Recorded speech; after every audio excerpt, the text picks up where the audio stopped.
In our community, you're kind of treated like an accessory. You're kind of treated like, like really like you're being done a favor that she spends time with you. It doesn't matter her weight, her children, how much income. There's this sense that you are being done a favor, no matter what your accomplishments are, because she deigned to pay you attention. Whereas in other places, like I said, women are very aggressive about, no, I want you. I can't believe you're still out on the market, that kind of thing. That's something that, a lot of highly accomplished brothers are not prepared for here. What's good, King Gonda? It's your boy, O'Shea Duke Jackson, back at it again here on the King Gonda YouTube channel. I'm so glad that, you people are here today visiting us. And man, today I've been wanting to get my brother, one of the most intelligent, if not probably the most brightest content creator that I know in African-American YouTube. And that is Dr. Tiason Johnson. I'm going to allow him to explain who he is and what his YouTube channel is all about. Much appreciation, man. It's good to be back with you. I am associate professor of Africana Studies at Fresno State, University in California. I'm also the founder of and lead scholar of the Institute for Black Male Studies, which is principally an online institute. Just go to instituteforblackmalestudies.com. And I also have the Onyx Report here on YouTube for the last year and a half. So I'm also a content creator. All right. And give him a round of applause, editors, because Dr. Tiason Johnson you're an excellent academic. From what I've seen, I mean, you're one of the best, and especially in our niche content here in the African American community. Like I said, I cannot thank you enough for your scholarship. You're very, very, very, very super intelligent man, a man we definitely need in our community. But we were actually going to film another video from my other channel, which is the O'Shea Duke Jackson main channel. And but we were talking before, you know how content creators are. We like to talk before we get into the stream, just shooting the shit. And you brought up a very interesting point before we got on that topic. And what was that? Oh, well, I was saying that I recently did a show a couple weeks ago on my channel about Black men and the Black love velvet painting. And, for most African-American men, the 1970s, was a very pro-Black era. It was the Black nationalist era, the Black love era, the Black is beautiful era. This is an era that evolved out of the 1960s civil rights movement and became very much tied to the aesthetics and the politics as it relates to Africa. So heavily inspired by Pan-Africanism, Black nationalism, and there was just this huge appreciation for dark skin, wide noses, thick lips, curly hair. Afros were the thing. And so there was this new, shift back. Now, within a decade, by the time you get to the 1980s, a lot of it had shifted. And it became about, lighter skin and jerry curls and it was a whole different era. But in the 1970s, there was this, moment where there was an appreciation for our features and whatever connection to Africa that we had, from political to cultural to aesthetic, you name it. And so one of the things at that time that many of us remember growing up with, because I'm Generation X, so I'm 46. That was the time, I was a baby in the 70s, a teenager in the 80s, that kind of thing. And what we remembered is a lot of Black households had these Black love, they were Black velvet. So they were Black paintings with images of women and men intertwined in very loving, kind of connections, huge afros. And so you just generically refer to them as Black velvet love paintings, Black love, Black velvet paintings. And many of us aspired to that. There was a kind of deep-seated connection that I haven't seen in any generation since Generation X. But there was this kind of race loyalty kind of idea that was rooted in a Black nationalist, kind of love for Blackness and Black people around the world and this kind of thing. So you had many of us in the quote unquote conscious community that were looking to live that. And so that's what I began to talk about in my last show, where that is for many Black men today. Okay. And I definitely remember those paintings. I'm a little younger than you. But you remember the beaded doors, the doors with the beads hanging in. Anyway, yeah. Oh yeah, oh yeah, yeah. My grandma had some of those too. So we were talking about, there's a really specific picture, that's very very popular, and it's a black man. Let's kind of describe that photo, and maybe we could put it up here. What's that photo? That you describe it? Well, they still make them. I mean, if you Google it, Black Love, you'll see a whole bunch of paint. They're not necessarily black velvet anymore, but you'll see all kinds of them. There's one that I remember that stands out where you have the black man carrying the planet, and then there's the black woman on his back, and she's holding the baby, and he's kind of walking uphill. And then you got, there's all kind of variations. Most of them are kind of centered around, love between black men and women, but they have them with just children. There's the one with the father that's holding the earth and has a little child next to him, and there's all kind of, there's a whole kind of field of art, if you will, that's kind of tied to that. So they still make them. But the ones, the ones back in the day were tended to be made on black velvet. They had, nice little frames, and they had all kind of, and they were usually pretty intimate, pretty sexual. So I remember being pretty young and seeing them and just kind of going, whoa, because they'd have naked figures intertwined, and and the afros are banging, they're holding and kissing each other and all kinds of stuff. So, it's kind of a funny throwback when you look at it. Look at those pictures you grew up seeing it when you're my age. Mm-hmm. Yeah. But like I said, they still make them. Now, I want, because you're a person, you like I said, you teach black male gender studies at Fresno State. Mm-hmm. You are an African-American scholar in such things like colorism and things like skin lightening and things like you handle all of you're one of our best scholars, and I would say in America, especially when it comes to black men. But you handle this stuff, and you understand what you're talking about. You yourself. And you showed this picture to me. If you mind, we'll show it here. You showed this particular picture of when you got married, right? Right. 21 years ago. Tell me about that time. 21 years ago, I got married in 2000. I'm trying to bring it up here for you, but I was, fairly young, still in my 20s. My wife was a few years younger, and coming out of the conscious community, I very much tried to live my life in that painting. So you can see this is my wedding. I'm the one in the middle. But there was a kind of mixture, and this is one of the features of African American culture. So in the nationalist community, we kind of pull on everything because many of us don't know what part of the, especially before the DNA thing was prevalent, many of us didn't know where we originated from. So we pulled from all of it. We pulled from the Caribbean, we pulled from different cultures across the continent, and then we threw in a mixture of just shit we imagined, excuse me, but we just kind of threw in all of it because unlike many on the continent and other places, we didn't know where we came from. So me being an Africana Studies scholar, I got multiple degrees, from undergrad to my master's and to my doctorate in the field. I was definitely trying to live out a certain idea in regard to that, and so you can even see that here. Now, you are saying that a lot of black men in America, and people in the conscious community, they've all tried to live up to this particular standard. Mm-hmm. And what have you found out from that? Well, I mean, speaking in regard to the West, I'll put it that way. In the West, I'm humbly suggesting to black men that it's time that we actually step out of the velvet painting. Now, what does that mean? It doesn't mean that you got to stop dealing with women of African descent. No, that's not what I'm saying.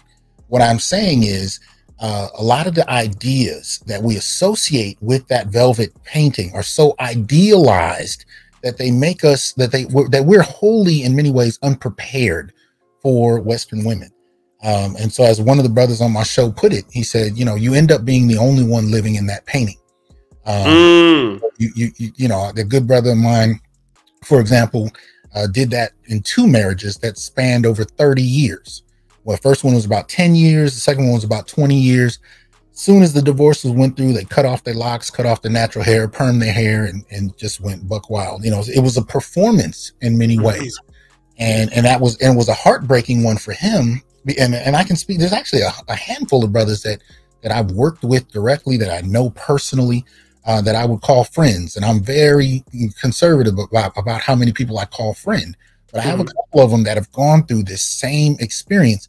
And, you know, one of the things they found is they had to step out of the idealization of Black love and deal with the woman in front of them for who she was. And it sounds simplistic, but it is real, because there are brothers that have spent their lives going in and out of relationships trying to create this painting, and it doesn't work.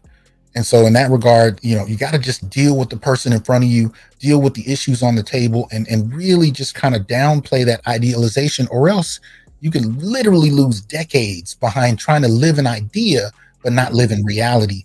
And the woman you're dealing with, if she's not in that painting with you, and that seems to be the case a lot of the time, you'll find yourself really alone in your own relationships.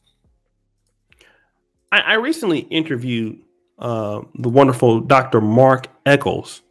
And Dr. Mark Eccles wrote the book, African Diaspora and Relationships. And without being as blunt as what you are, he said in so many words, in the last 20 years, he's dated only Caribbean and African women. And when I asked him, because obviously, you know, you're a PhD, I'm getting my MD, you know, very soon here. That's right. That's right. You know, a little something. And he's a PhD, you know, and so I asked him, I said, well, your experience in the African American community, do you feel like you were treated less than because you're smart by Black women?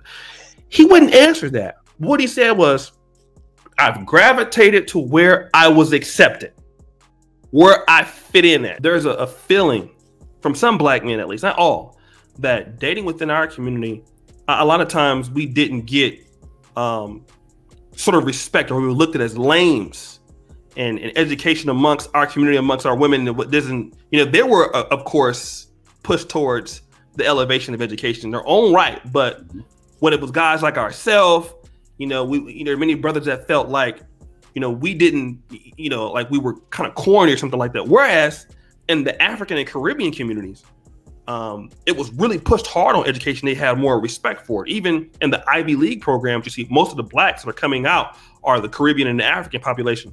Did you feel that because of your educational achievements that in the African and Caribbean communities, your efforts could have been appreciated more by African and Caribbean women versus in the community that we come from? Yeah, so it was appreciated, of course. Being educated, well-spoken, family-oriented are the things that African and Caribbean women found attractive to me. Okay. I wouldn't say that African American women can appreciate that. Okay. But they embraced it where I was. And again, I'm the type to get in where I fit in. That's where I found acceptance. That's where I found love. And, you know, again, the mutual values. So that's where I gravitated towards. This is a guy, very intelligent, PhD, very successful man. And he wouldn't say what you're saying, but you get the hint that this is what he meant. Now, why would you think he would say that? Well, it's a common story, and in our community, especially if you're an academic and you're dealing with Black folk explicitly in your work, one of the things you want to avoid is being punished by mainstream culture or by Black women themselves, not have your work read, not have you being taken seriously.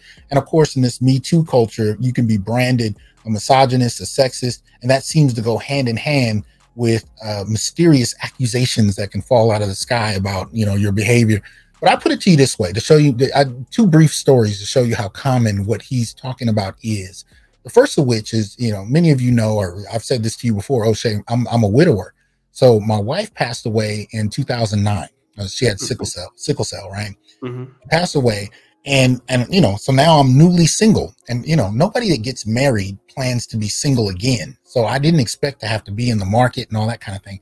But one of the things I noticed is when I started to look at my brothers, I've known their wives and their families for years, but I never really paid attention. And one of the things I found out of 30 brothers that I had known for at least 15 years, who all had college degrees, out of those 30, and none of them have dated less than 50 Black women since high school. None of them, right?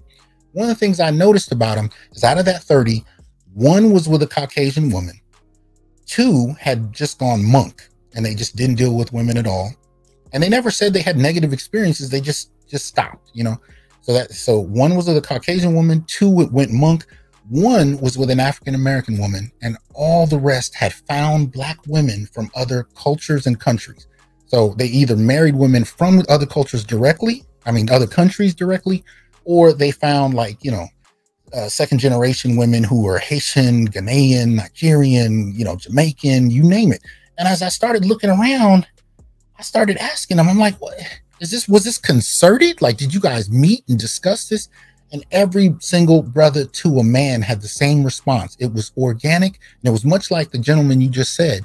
The response that they had was, I went where I was celebrated. I went where I was respected. I went where I wasn't talked down to like something off your shoe.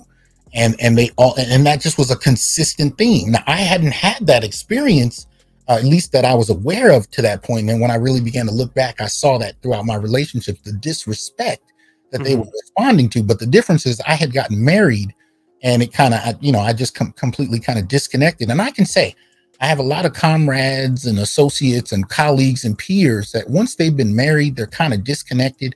But that's what I had to discover. Once you're single and you're out here and you see the current dating dynamics, it's a very different thing than you may have experienced in the 80s and early 90s. It really is a different world, and you start to see this disrespect. Now, obviously, you don't care about that when you're 22. You know what I mean? You don't care about that when you're 23 in the same kind of way. But once you start talking about marriage, children, homes, divorce, family court, the impact of that disrespect, becomes very different. The other part of the thing I was going to say in response to, the colleague you interviewed is that, I have a number of colleagues in Africana studies, again, brothers who are trained, they have degrees, and they're in the field teaching African culture and history and so on and so forth. And one of the things I found is it tends to be the same thing with them. You're talking, I've known brothers who got their doctorates in their 20s and early 30s, brothers who are full professors, before they're 40, and just brilliant cats. But when you ask them, where their wives from, very rarely from America. And a lot of those brothers won't say that publicly because they don't want to be perceived as anti-Black women. But when you get into conversations with them about what their experiences have been, they went where they were celebrated. And, I can tell you stories about individual brothers who Black women here in the West didn't pay them any mind. And they ran up on a woman from Ghana, from South Africa, ran up on a woman, and she took one look at him and was like, wait a minute, you got a doctorate? You're fairly handsome. You're extremely nice. You're progressive. You're loving, and your women don't want you. These brothers would tell me over and over again that women from other places were kicking down doors, chasing them down the street. And they were so unprepared to have women aggressively, trying to approach them, aggressively trying to get with them. They were blown away. They'd never been appreciated. This is why when you look at my brother, Dr. Ron Neal, going to Brazil this last couple months, he's gone twice. He had the same experience as my brother 20 years ago who went to Brazil had. These brothers were African-American, highly accomplished brothers who didn't really, they weren't really treated in relation to what they'd accomplished. But women from other places had no problem letting them know their worth and being willing and aggressively competing with other women for their time and attention.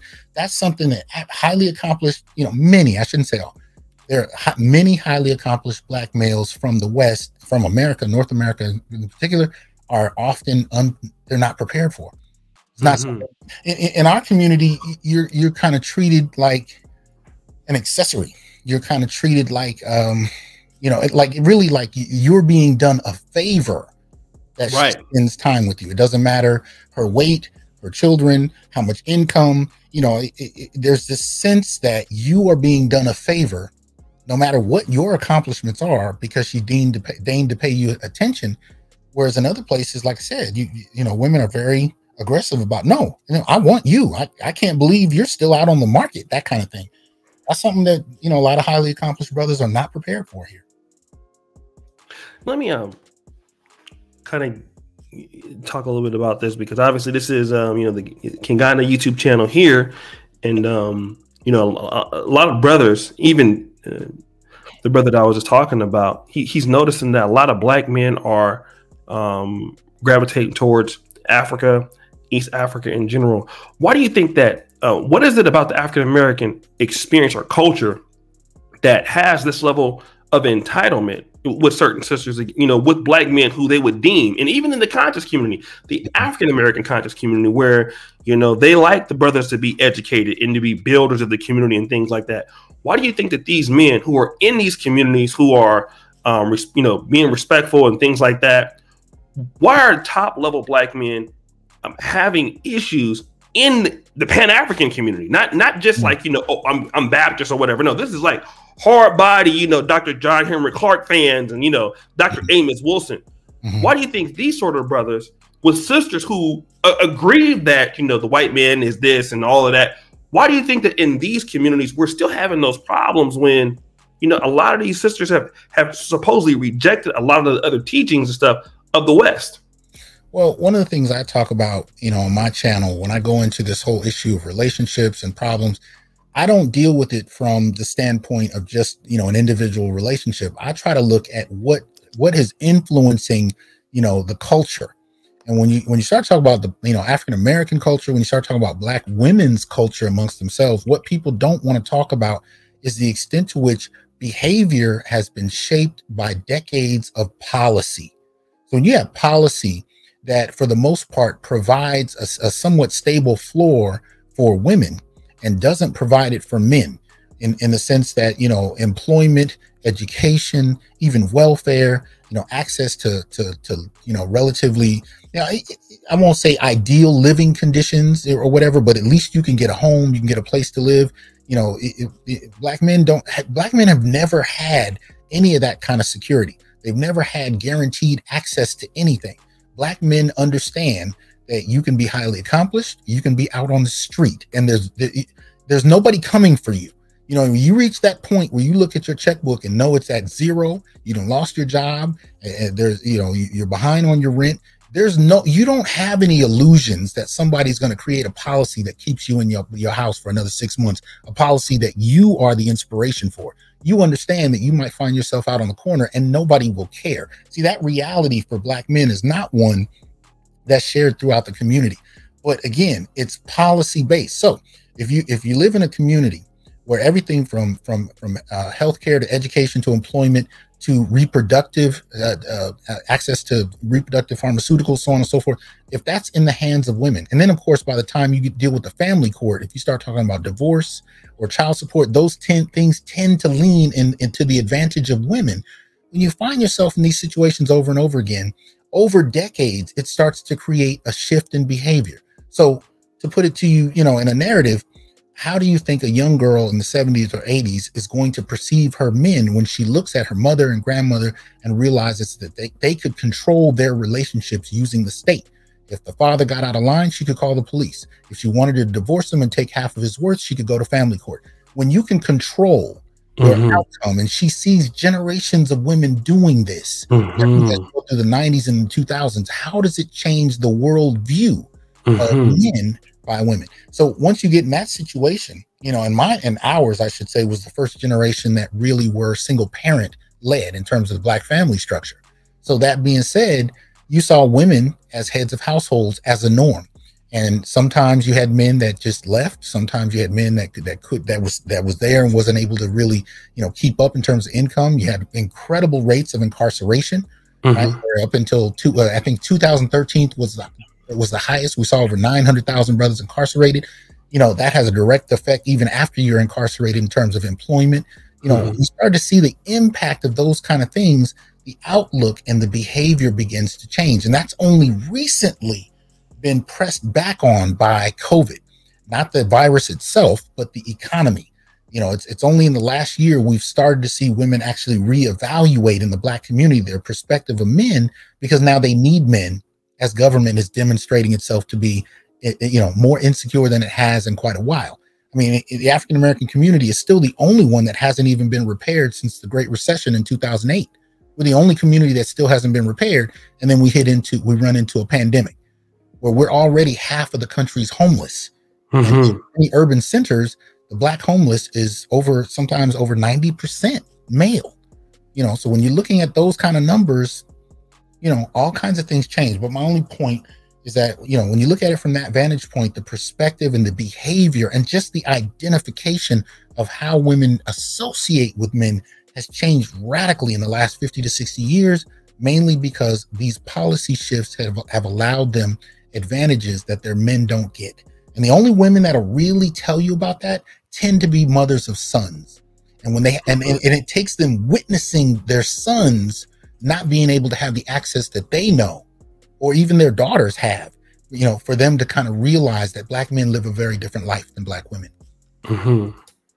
Now, similarly, let me ask you this, because the brother that I spoke with talked about that there are some cultural differences, and I don't know if you've ever gotten into any detail what some of your colleagues that have married women from Africa, but what have been your experiences when you talk to them, and the difference between, let's say, the brothers that have lived and moved to the continent are dealing with African wife? What are some of the differences that they have told you that they've experienced? The main, I mean, some of them haven't reflected on it. They just kind of operated, you know, really in terms of what felt good, and they kind of left it at that. Some spent a great deal of time analyzing their experiences, but I would say the overarching similarity between most of those brothers that I'm talking to, and this is, you know, anecdotal. I'm not suggesting that I have data to support this. I'm merely saying, after decades of just kind of observing this in Black men and having conversations, this is what they've told me. It came down to, from Brazil to the Caribbean, I mean, excuse me, from South America to the Caribbean to Africa. The connecting fiber is women that were raised in cultures that appreciated masculinity. Had some sense of how to deal with men, understanding that at its base, men are respect driven. That is the blood fuel we live by in relationships. Men will live and die by respect. They will, you know, and so at the end, that's how we process love, for that matter. And even from women, we operate on the basis of respect. In African American society, we have a gynocracy, and misandry, or really the disregard of Black men, is more of a norm. But when you start talking about women that were raised in cultures where they learned in the home how to appreciate a man, how to engage a man every day, how do you treat him, how do you argue, or I should say disagree, how do you show love, how often do you have sex, how do you act when kids come into you? If you haven't seen that growing up, you don't know how to do it. And if you listen to mainstream culture, which is in many ways predicated on presenting Black men as monstrous or trifling or whatever, you don't know it that much more. So, you know, so you end up having multiple generations of women who are theorizing about how to deal with men based on what they've seen, or what limited they've, you know, how little they've seen, and then what they've seen on television and the media. And then, and you're competing, you know, they're competing with women who are coming out of cultures where they were raised with fathers, and they were raised in, you know, with grandfathers, and they were taught by multi-generationally how to interact with those men in ways that was complementary. That's something that, you know, I'd say African American culture is sorely lacking in. Mm-hmm. And it creates a profound difference in how many Black men experience womanhood. So when you talk to brothers that have made their first trip, and you would know this better than I would, making your first trip internationally, how do women respond to you differently than they have in the United States? It's big. It's a big difference. What was the first thing you noticed? Like your very first trip out of the country, what's the first thing you noticed?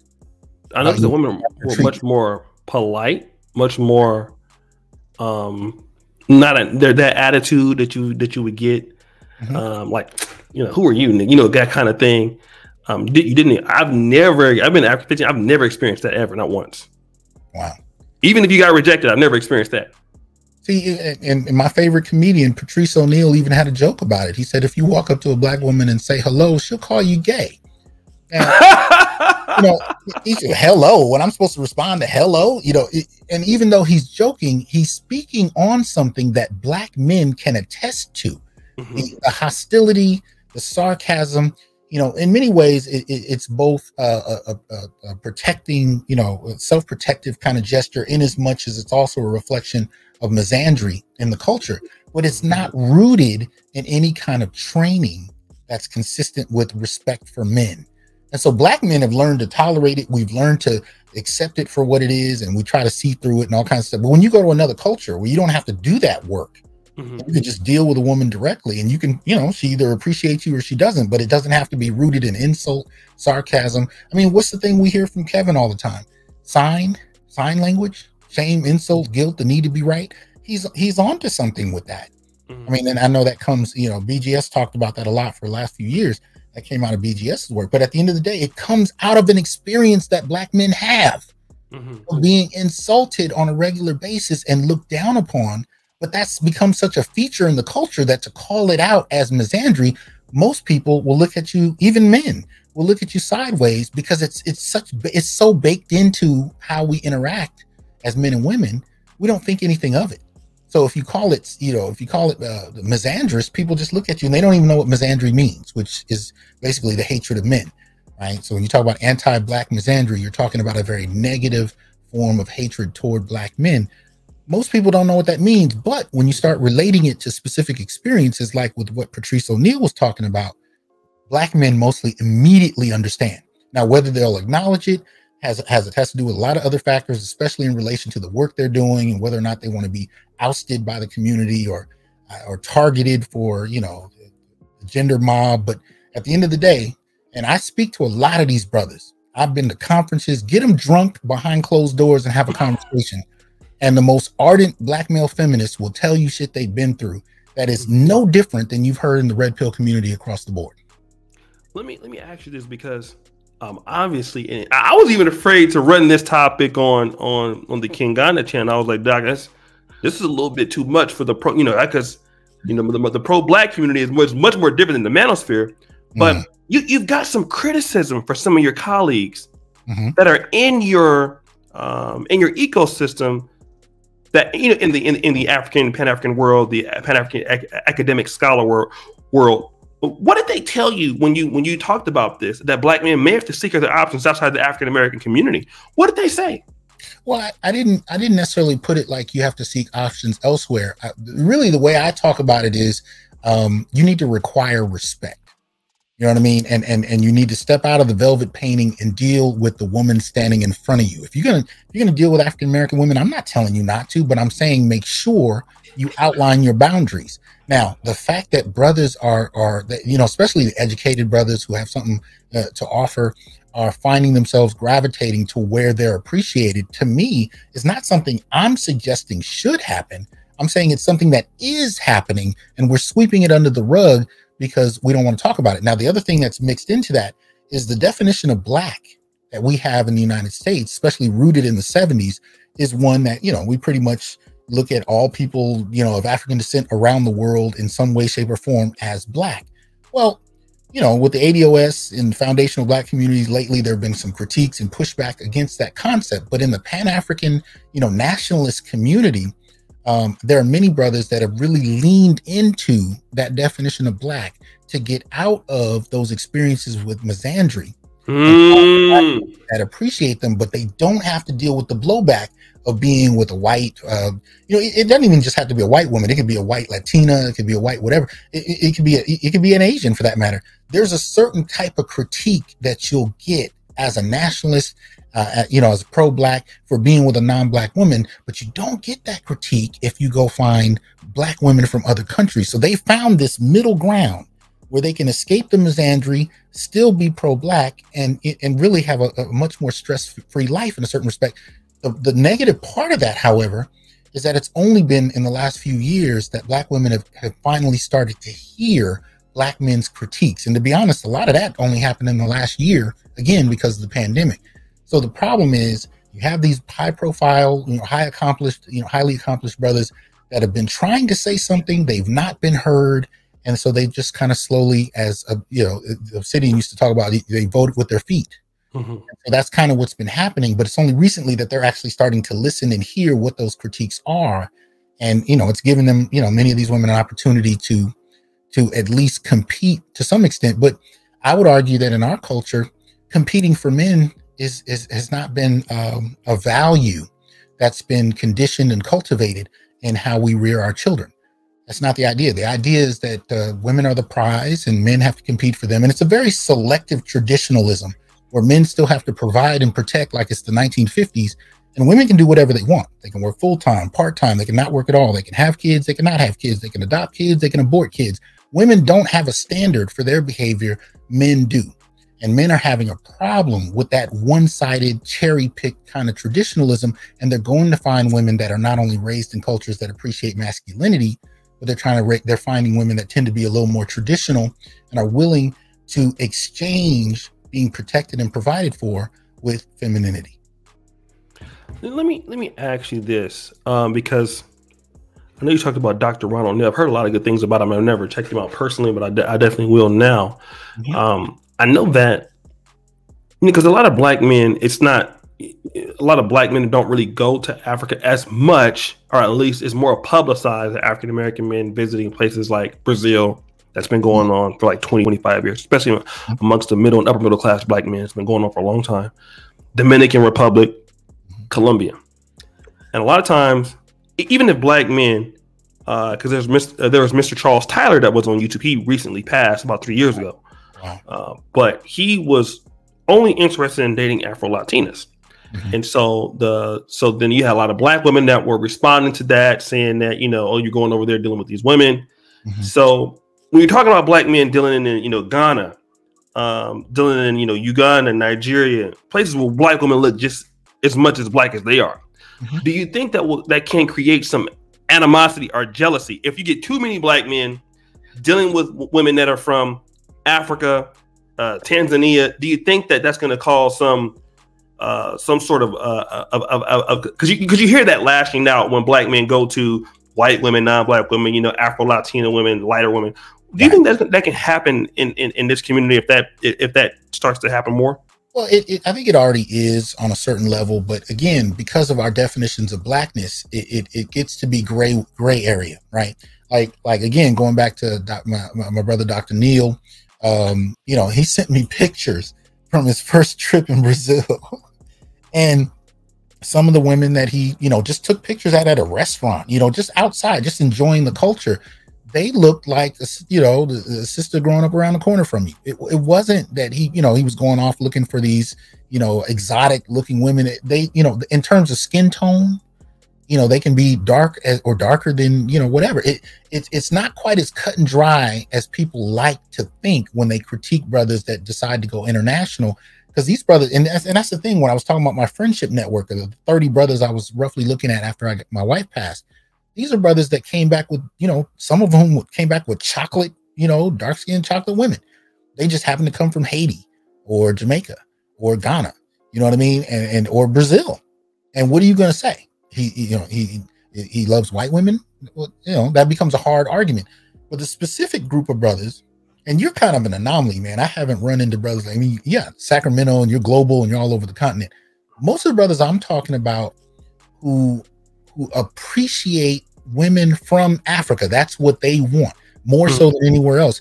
Those tend to be brothers that I've studied with even as a grad student. I mean, I went to Temple for my master's. That was the center of Afrocentricity. I went there in 1996. If you were a black nationalist that wanted to teach at the university level, Temple was the place to go. Those were the kind of brothers that I saw that came back with African wives eventually. Now, that wasn't usually their first marriage. Much of the time, they had at least gone through one, maybe even two marriages with Western, women, black women. And now that I'm in my 40s and I see these cats, they're usually coming back with women from the continent. But again, when you look at them just on appearance, they're not light skinned. They don't look Asian or Latino. They are chocolate black. And so it really complicates the traditional critiques that we hear of black men, exoticizing light-skinned white women. I'm not saying that doesn't happen, but I am saying it's far more complicated and nuanced than that. And dismissing it as just a bunch of brothers that want white women is a way of not having to deal with the real critiques that brothers are bringing to bear about how they're perceived and treated. Wow. You sum that up. Well, Doc, for this segment, I know I've had you on for a while. Go ahead and tell the people, this is a very big Pan-African community over here on the King Ghana YouTube channel.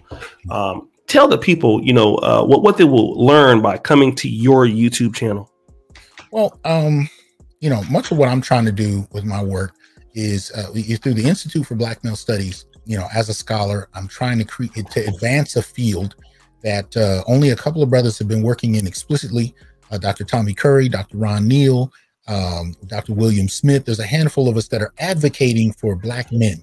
And the concepts that we're creating are really concepts and notions that can be used really across the world in many respects, especially when we talk about the global South. But it's just one of those things that we're trying to develop. And so that's a feature of my work where, you know, there are resources for scholars that are interested in advancing this work in their own research, but, you know, aren't able to take classes on various campuses because, you know, there really is a lockout when it comes to Black male studies.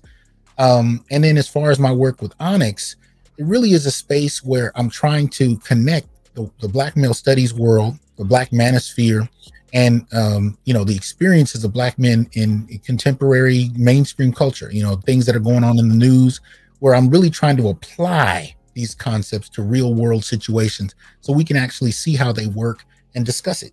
So I think that's the kind of the best way I can kind of break down what I'm trying to do. And that's where the Black Velvet painting came out of. It was an attempt to, you know, reconcile with this particular history and the differences between 1978 or 1976 and 2021.